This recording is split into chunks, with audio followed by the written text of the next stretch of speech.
Everyone experiences conflict. In fact, you may be in conflict right now with your family, your friends, or even within yourself. Allow me to introduce you to an in-depth biblical teaching series. Coach Darrell White, who is an author, speaker, and family life coach, is thrilled to introduce you to people and families in biblical history that experience the same conflicts that you do. His objective is to use various expressions of art, the experiences of mental health professionals, or the sacred scriptures to help you with identifying and resolving various community mental health challenges. Join us now to see how the gallery that tells your story can transform our lives. What's up, good people? This is Coach White, author, speaker, family relationship coach. Welcome to the gallery that tells your story. This is a new series, so I'm pretty excited. See you guys in a minute. Peace. All right. What's up, good people? Boy, Coach White. Thank you for joining in for another exciting episode. As we continue with the topic of, does God justify lies? Like, is there ever a time where lies are justifiable? So what we're doing is we're looking in the scriptures at some passages that people may deem to be a bit controversial as it pertains to that topic, and we're going to pick it apart. But before we do, a couple of quick announcements. Be sure to check out the gallery that tells your story on YouTube. You know, definitely love for you guys to check out the content. You know, give us some feedback. I think you'll find it to be favorable, helpful in your Christian journey. We talk a lot about life and relationships and family and things of that nature. And we use the Word of God as a mirror to determine how well we're doing or what we need to improve upon, because the ultimate goal is that God get the glory. So check that out when you get a chance. Also, we have books for sale. So we have Aiden's Journey, which is comprised of two books, two Christian fiction novels. One being The Invisible Marriage. Yes, you can be married and be invisible in the marriage. And then we have Forsaking All Others, the Aiden and Nicole story. And by title, it just says Forsaking All Others, Aiden and Nicole. But Aiden is the main character. So it is a two-part series.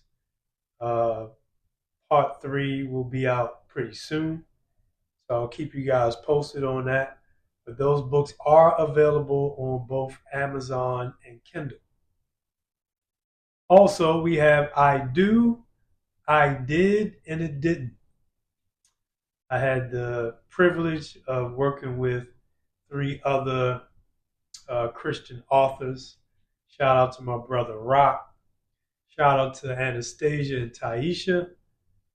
This was a really good Christian fiction novel about people who said I do, people who did the thing called marriage, and it didn't work. So they got lessons out of it. So check that out. Give us some feedback. It is also available on Amazon and Kindle. And then if you like poetry, my wife, shout out to Nikisha White, my better half. If you like poetry, 50 Shades of She is your book.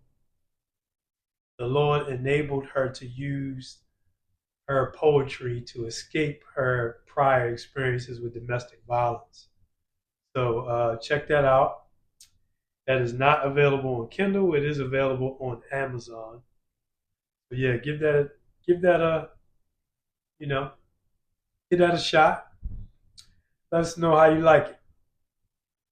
Also, we have Coach Class with Coach every Wednesday, 8 p.m. Eastern Standard Time. We're coaching on the three pillars, one being self-talk, the second one being self-improvement, and the latter being about your relationship with others. Right now, we are on self-improvement, and the subunit is called self-awareness. All right. So if you're interested, check me out on TikTok at Darrell Dr. White. I do replay those episodes on Thursdays at 8 p.m. Eastern Standard Time. You can check that out on the Gallery That Tells Your Story channel on YouTube, or you can catch it on my Facebook page at Darrell White. All right.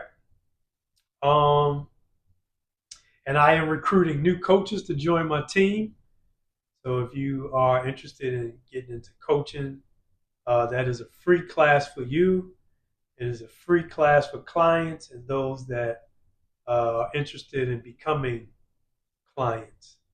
That is a free class for you that's offered every Wednesday from 8 to 9 p.m. Eastern Standard Time. We have the replay on Thursdays at 8 p.m. Eastern Standard Time, like I mentioned before. But we also have Bible studies. That's right. Study to show yourself approved. We are journaling. We are taking a journey through the book of Hebrews. We have been studying Hebrews verse by verse. Pardon me, I'm getting choked up on words tonight. We have been studying that book for a year and a month. So shout out for those that have participated thus far. So yes, every Sunday from 12 to 1 p.m. Eastern Standard Time. If you'd like to join that study, you can check me out on TikTok live.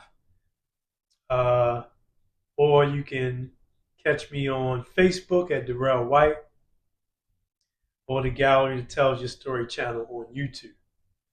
We also have the replay Sunday evenings at 8 o'clock p.m. Eastern Standard Times, in the event that you can't make the study on Sundays at 12. So, yeah, check it out, We want to know what the Bible means by what it says.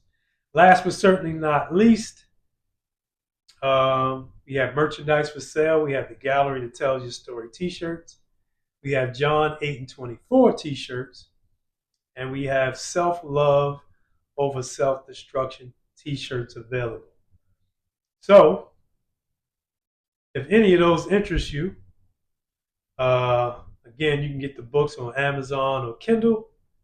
You can reach out to me via text at 443-762-6010. Again, that's 443-762-6010. All right, let's get into this. So on the subject of is lying ever justified? All right, so if you guys are with us on prior episodes, we did some live interviews with some folks on the spot. I have some more that I'm looking forward to editing and airing. And we got some pretty interesting responses. Now, this is what we call the Relationship Morality Survey. And I asked the question to the people. I said, people, if, or out of 10 people that you know, how many would lie if telling the truth would hurt the person they love?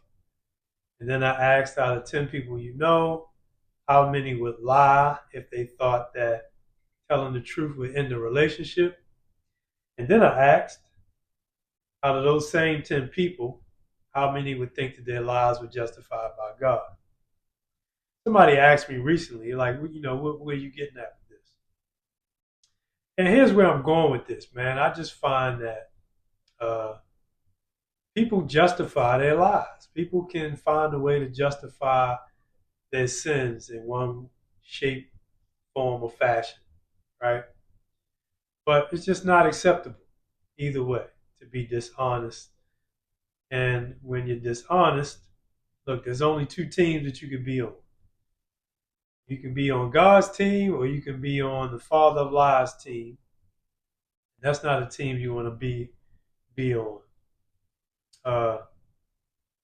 Never a good thing, right? So then we went to the scriptures and we looked at some incidents. Some of you guys have reached out and said, hey, well, if God doesn't justify lies, then what about this scripture and verse? Or what about this chapter and verse? So now today we're looking at, I hope my board is clear. We're in 2 Kings 6. We're going to take a journey beginning at verse 8.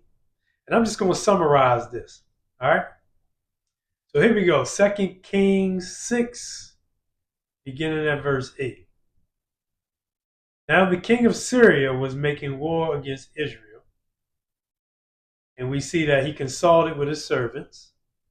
And the king says, my camp will be in a certain place, right? Verse 9, and the man of God warned the king of Israel. And he says, beware that you do not pass a certain place because the Syrians are coming there, right? So we see the warning by the man of God. When you get to verse 10, the king of Israel sent someone to the place the man of God told him. Verse 11, the heart of the king of Syria was enraged by this. So he's pretty ticked off. And he called his servants and he says, who is for the king of Israel? Right? When we get to verse 12, one of his servants said, none, my lord, but Elisha, the prophet who is in Israel, tells the king of Israel the words that you speak, so on and so forth. So he didn't like this. So verse 13, he said, go and see where he is, that I may send and get him. And then they come back and they say, he is in Dothan, which Dothan is in the northern Samaritan hills. It's 12 miles north of Samaria, right? So he's in Dothan. In verse 14, the king of Syria sent horses, chariots, and a great army there, and they came by night and surrounded the city, right? When we get to verse 15, the servant of the man of God, he rose early, which tells me that, they've been there for a while, camping around the city. As they got there at night, the man of God witnesses them, the servant of the man of God, rather, witnesses them in the morning or early, right? So he went out, and when he went out, he saw that the army was circling the city, right? Verse 15 tells us, when the servant of the man of God arose early and went out, okay, the army was circling the city. I said that already. But when we get to verse 18, when the Syrians came down to him being Elisha, listen to this. Elijah prayed to the Lord, strike this people with blindness, and the Lord struck them with blindness. Verse 19 is your verse. This is what we got to pay attention to. This is where people say, see, look, God justifies lies. Check this out. Now Elisha said to them, this is not the way, nor is this the city. Follow me, and I will bring you to the man whom you seek. But he led them to Samaria. Right? So it was, verse 20, when they came to Samaria, that Elisha said, Lord, open the eyes of these men, that they may see. And the Lord opened their eyes, and they saw that they were inside Samaria. When the king of Israel saw them, he said to Elisha, shall I kill them? Shall I kill them? Elisha said, you shall not kill them. Set food and water before them, that they may eat and drink and go to their master. Then they prepared a great feast for them, verse 23. And after they ate and drank, he sent them away, and they went to their master. So the bands of Syrian raiders or marauders came no more into the land of Israel. All right. So you see what the challenge could be, right? So let's pick this apart. So according to verse 19, the question that we're dealing with is, did Elisha lie? And if so, was it justified by God? Now, if you're taking this position, you will have to assume that Elisha was aware that they were coming to the city for him. All right? Here's why I say that. According to verse 13, right, their instructions from their king was to get Elisha and bring him back to Syria, right? When we look at verse 18 provides the evidence that the Syrian army was able to identify Elisha, the prophet, because it says the Syrians came down to him, right? But listen, this is also what we have to wrestle with. If we are assuming that Elijah was aware that they were coming to the city for him. The question that we have to wrestle with is, what did Elisha actually know, according to the scriptures? Well, he knew that the king of Syria was making war against Israel, because we see in verse 9, verse 9 tells us that he warned the king of Israel, right? Now, according to verse 12, Elisha tells the king of Israel the words that the king of Syria speaks. Now, the New King James says from his bedroom, but that word for from his bedroom is translated from the Hebrew as from his inner chamber. All right? In other words, Elisha, this is what we can draw from this safely, right? Elisha is privy to what the king of Syria says about the king of Israel regarding where he planned to set up his camp. How do we know that? Verse 8, the king of Syria consulted, the lexicon says, counsel with his servants. And what does he say? My camp will be in a certain place. So let's connect the dots. So when he's consulting or counseling with his servants, we have to assume, based off of the evidence, that he's in his inner chamber. And Elisha hears what he says in his inner chamber because God allowed him to know what he says about where the soldiers would camp. All right? Look at verse 19. I got excited just now. Elisha says, this is not the way, nor is this the city. I will bring you to the man you seek. Here's where people get caught up. In other words, this is not the way, this is not the city, and I am not the guy. Right? The way is the road to Samaria. The city is Samaria, and the man whom you seek is the king of Israel. Here's why I draw that conclusion.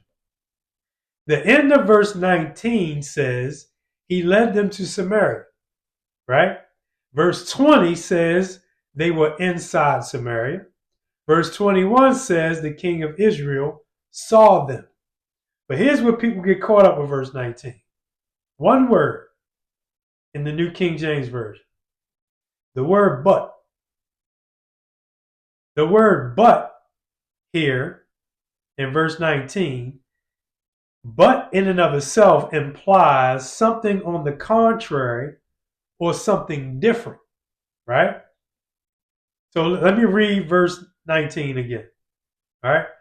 It says, now Elijah said to them, this is not the way, nor is this the city. Follow me, and I will bring you to the man whom you seek. But he led them to Samaria. Did you hear that? So it implies, with the word but, something on the contrary or something different. But the lexicon translates it as the word and not but. And is used to connect something that's similar, related, or a continuation of an idea. So I'm going to reread that verse with the word and as it appears in the lexicon. So it was when they came, Now Elijah said to them, this is not the way, nor is this the city.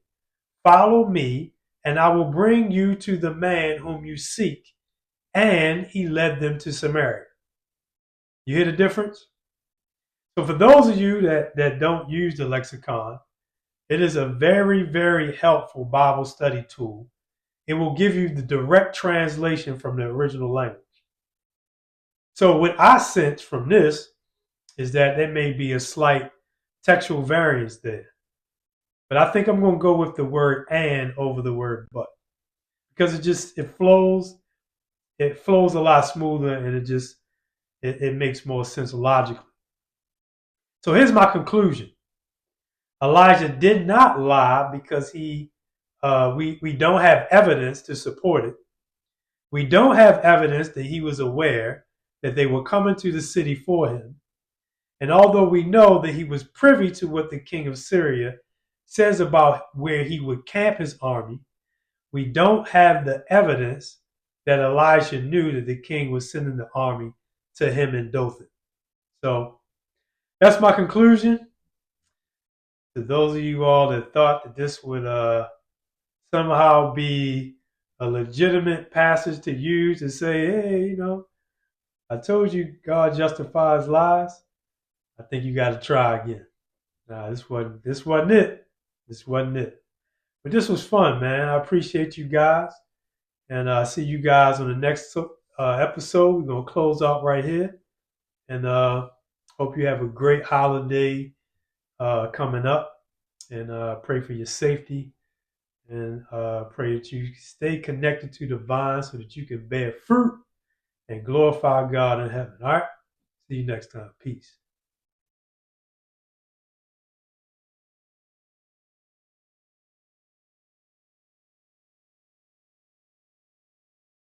Wow, what another exciting episode. I hope that you guys are able to take some key points away. We continue to navigate through this series. Hope you guys check in with me. Again, this is Coach White. See you next time. Peace. Thank you for watching this episode of The Gallery That Tells Your Story with Coach Daryl White. I hope today's episode encouraged much introspection and self-reflection. Be sure to join us again next week at the same time and the same channel. If you missed any of the prior episodes, please be sure to check the show archives. And if you're a mental health organization interested in learning more about partnership opportunities with Coach White, or if you're an artist interested in being featured on any upcoming episode's events, please contact Coach White directly at 443-785-7010. Again, that's 443-785-7010. And peace.